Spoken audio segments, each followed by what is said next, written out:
Hi hello నమస్తే welcome to Kirik news. నేను మీ Kadari Srinivas. Counter with Kadari Srinivas కార్యక్రమానికి స్వాగతం.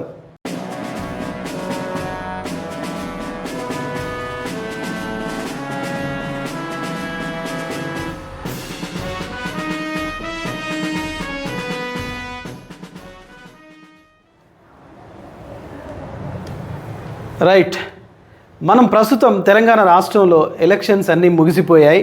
మళ్ళీ గ్రామ పంచాయతీ ఎలక్షన్స్ మొదలవుతున్నాయి. ఈ సందర్భంలో తెలంగాణ రాష్ట్రంలో ఒక కొత్త సమస్య ముందుకొస్తోంది. అదే గ్రామ పంచాయతీలో ఉన్న సర్పంచుల యొక్క సంఘం ఏదైతే ఉందో రాష్ట్ర ఎన్నికల కమిషనర్కి ఒక వినతి పత్రాన్ని అయితే అందించినట్టుగా మనం మీడియాలో చూస్తున్నాం. ఆ విషయంపై మనం ఒక 5 నిమిషాలు మాట్లాడుకుందాం. నిజానికి రాష్ట్రంలో 12,769 గ్రామ పంచాయతీలు ఉంటే చిన్న గ్రామ పంచాయతీలు దాదాపు 5,500కు పైగా గ్రామ పంచాయతీలు ఉన్నాయి.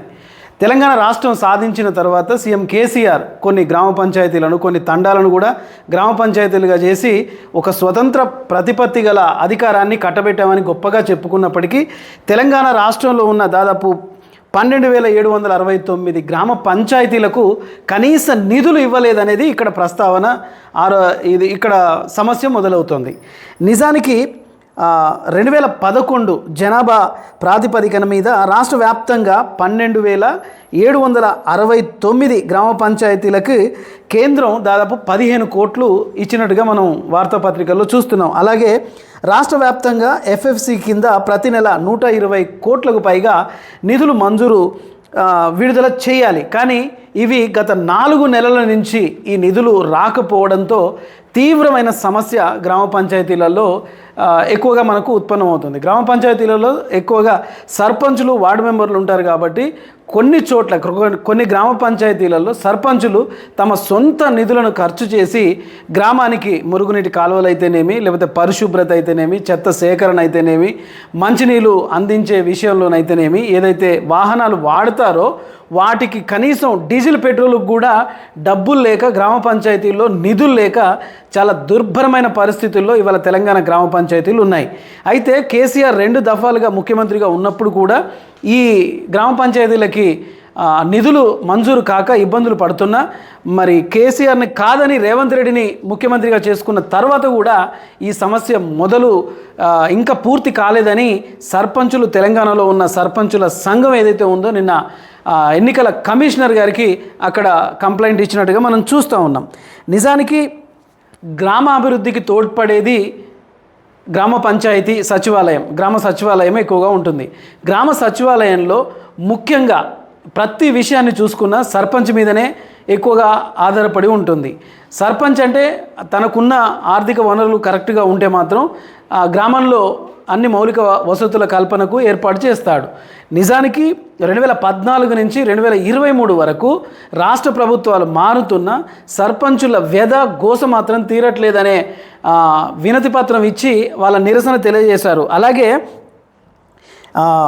కొంతమంది గ్రామ పంచాయతీలలో కూడా సర్పంచులు తమ దగ్గర లేకపోయినా ప్రజలు ఎన్నుకున్నారు కాబట్టి ఖచ్చితంగా మేము గ్రామానికి ఏదో చేయాలి అనే ఉద్దేశంతో అప్పు చేసి మరీ కొన్ని నిధులను ఖర్చు చేశారు. అవి రాకపోవడంతో వాళ్ళు కూడా మాకెందుకు ఈ సర్పంచ్ పదవి అనుకునే విధంగా వాళ్ళ అప్పుల్లో కూరుకుపోయిన పరిస్థితిని కూడా మనం ఇక్కడ చూస్తున్నాం.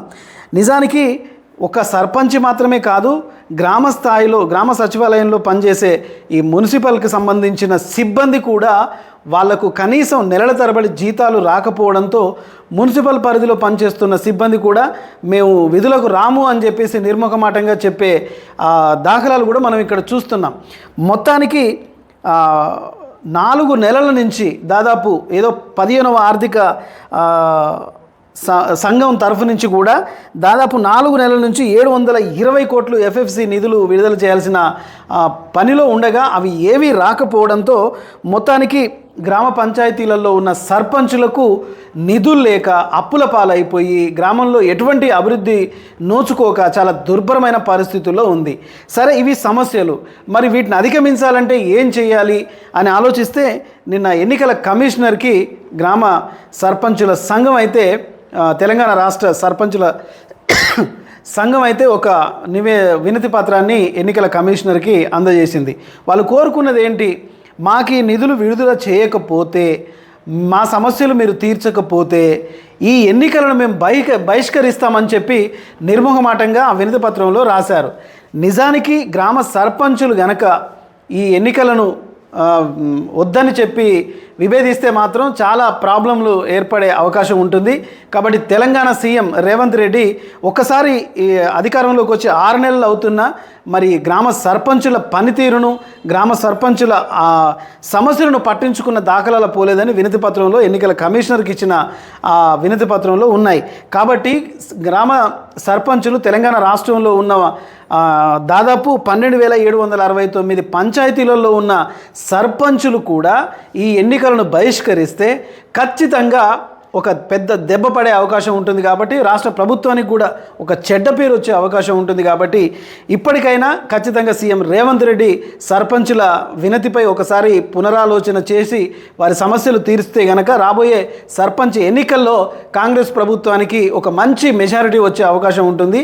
లేకపోతే కాంగ్రెస్కి ఈ ఎన్నికల్లో, గ్రామ పంచాయతీ ఎన్నికల్లో అధికారాన్ని కోల్పోవడం జరిగే ప్రమాదం ఉంది. కాబట్టి సర్పంచుల వినతిని, సమస్యను ఒకసారి పరిగణలోకి తీసుకొని రాష్ట్ర ప్రభుత్వం చేయాలని కిరాక్ న్యూస్ ద్వారా కోరుకుంటున్నాను.